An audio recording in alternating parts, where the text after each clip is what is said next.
The aphorism that a criminal always returned to the scene of the crime features in literature in Dostoyevski, Crime and Punishment, which was written in 1866, in Arthur Conan Doyle's A Study in Scarlet, which was written in 1887, in Agatha's Christie, Murder on the Links, in 1923.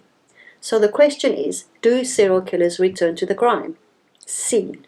Yes, they do.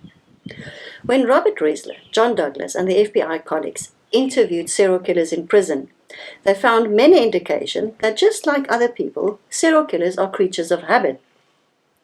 Besides keeping memorabilia, as discussed in my video on Muti killers, one of the significant habits that they had was returning to the scene of the crime. And this knowledge assisted us in catching a serial killer rapidly late in my career. People generally return to a place that has special significant meaning for them. A trip down memory lane leads them to revisit their honeymoon hotels, their hometowns, schools, any other venue that has sentimental value to them. So do serial killers. It's a very human thing to do. But there are different motives propelling them to return to the scene of the crime. During the Station Strangler investigation in Mitchell's Plain in Cape Town, the bodies of 21 boys were found sporadically.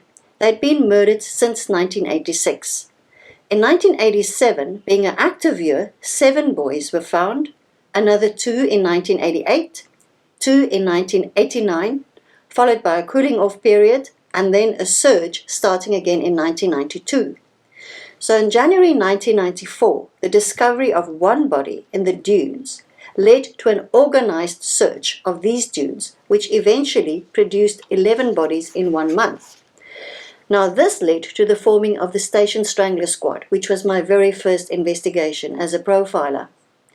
We released the names of the victims chronologically in the order that they were discovered to the newspapers.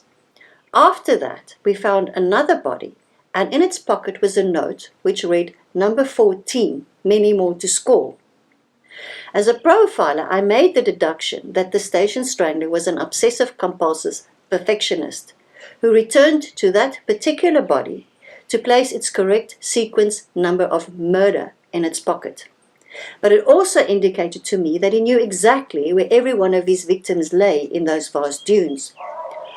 On one of the crime scenes, we found a glass bottle. There was still a little bit of liquid inside it, and the label had not yet faded in the sun. But it was next to a decomposed body, which meant the bottle was disposed there, obviously long after the victim was killed.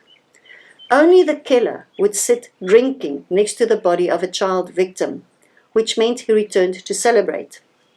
So the Station Strangler was motivated by his obsessive compulsiveness to return to the scene of the crime, as well as to celebrate, probably because he was quite happy that he was still on the loose while the community and the police were looking for him. But not for long. He was arrested on the 13th of April 1994.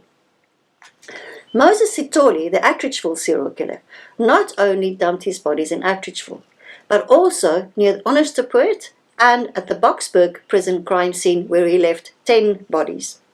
And these bodies had been killed over a period of time. So due to their proximity, it was quite obvious that he brought a live victim there who would smell and see the decomposing bodies, and some of them were still clearly bound. So knowing this would be her fate would induce a paralyzing fear in the victim. And this is a clear psychological torture that he inflicted upon them. So Moses Sitoli was motivated by the gratification of the psychological torture and the intimidation. Possessiveness is another human trait of serial killers, just like any other human. Many of them, like the Station Strangler, Moses Sitoli, Sipho Twale, the Sugarcane Killer, and Samuel Sedino, they left their bodies in clusters. They commit the murder and leave the bodies in places that they are familiar with and that they feel safe, and this becomes their graveyards.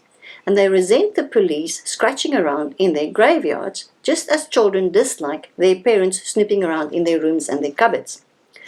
So the Cleveland serial killer, David Selepe, he went even as far as leaving a body in exactly the same spot where the police had previously removed another body. So this could be an example of extreme territorial possessiveness or defiance. Stuart Wilson, alias Boo, returned to the crime scenes of the little boys left in secluded areas to commit necrophilia with their decomposing corpses. So he was motivated by uninhibited lust. He also was present when the police processed a crime scene of the sex workers, which he left in open areas such as parks, because he wanted to learn from the forensic team what they were doing for him to cover his tracks. So he saw that they were collecting hair. So he vowed that he would shave all his bodily hair, not to leave hair on the crime scene. I doubt that he ever did that. Christopher Siccordi, the Donnybrook serial killer, also visited the crime scene while his victims was discovered.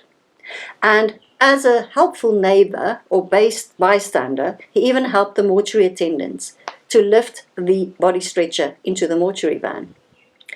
Another serial killer, who was part of the audience who watched the police process the crime scene of his victim burnt to death in a park, was Norman Hopkirk, the pyrophiliac.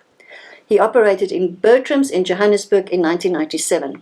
He told me he had the common sense to stand behind the police photographer so that he would not later show up in police photographs. So both Siccordi and Hopkirk returned to the crime scenes out of curiosity, but it could also be because it was possessiveness over the bodies. Some serial killers observed the crime scenes being processed from a safe distance. The sugarcane killer, Siputwala, lived in an all-informal settlement that had a view over his crime scenes. So he told me he watched us working on the crime scene from his house. And the fact that he knew that we discovered the bodies and that we released the dogs looking for bodies did not deter him though. Robert Bresler told me some serial killers disliked releasing the bodies to the police, and they would visit the bodies in the mortuaries. They attended the funerals of the victims and sometimes the graves of the victims. And this was not out of compassion, it's possession. On the 4th of January 1999, during my last serial killer investigation for the South African Police Service, I was summoned to a crime scene on the crest of Capitol Hill in Pretoria. A woman was discovered on the exact same spot where 2 days prior the detectives had found 2 male bodies, but the one was stacked on top of the other. And 600 meters from there was another male body. All the victims were killed at different times. So the fresh female body we were attending was covered in maggots still on the scene from the previous bodies. Now, since the killer was clearly possessive of this crime scene to such an extent that he stacked them on top of each other, I advised the investigating officer, Captain Andre Fabricius, to keep surveillance of the scene that night. So a member of the police's task force, who was trained in concealing himself for days at a stationary spot, was placed there, and lo and behold, that very same night, the killer, Samuel Sedino, returned and he was arrested. Sedino was eventually sentenced to 7 life sentences for the murders that could be linked to him. So yes, like any other person, serial killers return to places that have meaning for them. Unfortunately, no police force has the manpower to keep every crime scene under surveillance. And finding a person a little while later, after the scene has already been processed and the body removed, does not necessarily link him to the murder. Family members sometimes return to crime scenes to leave flowers or to perform cleansing rituals. Perhaps the killer is watching them, and perhaps the police is watching him.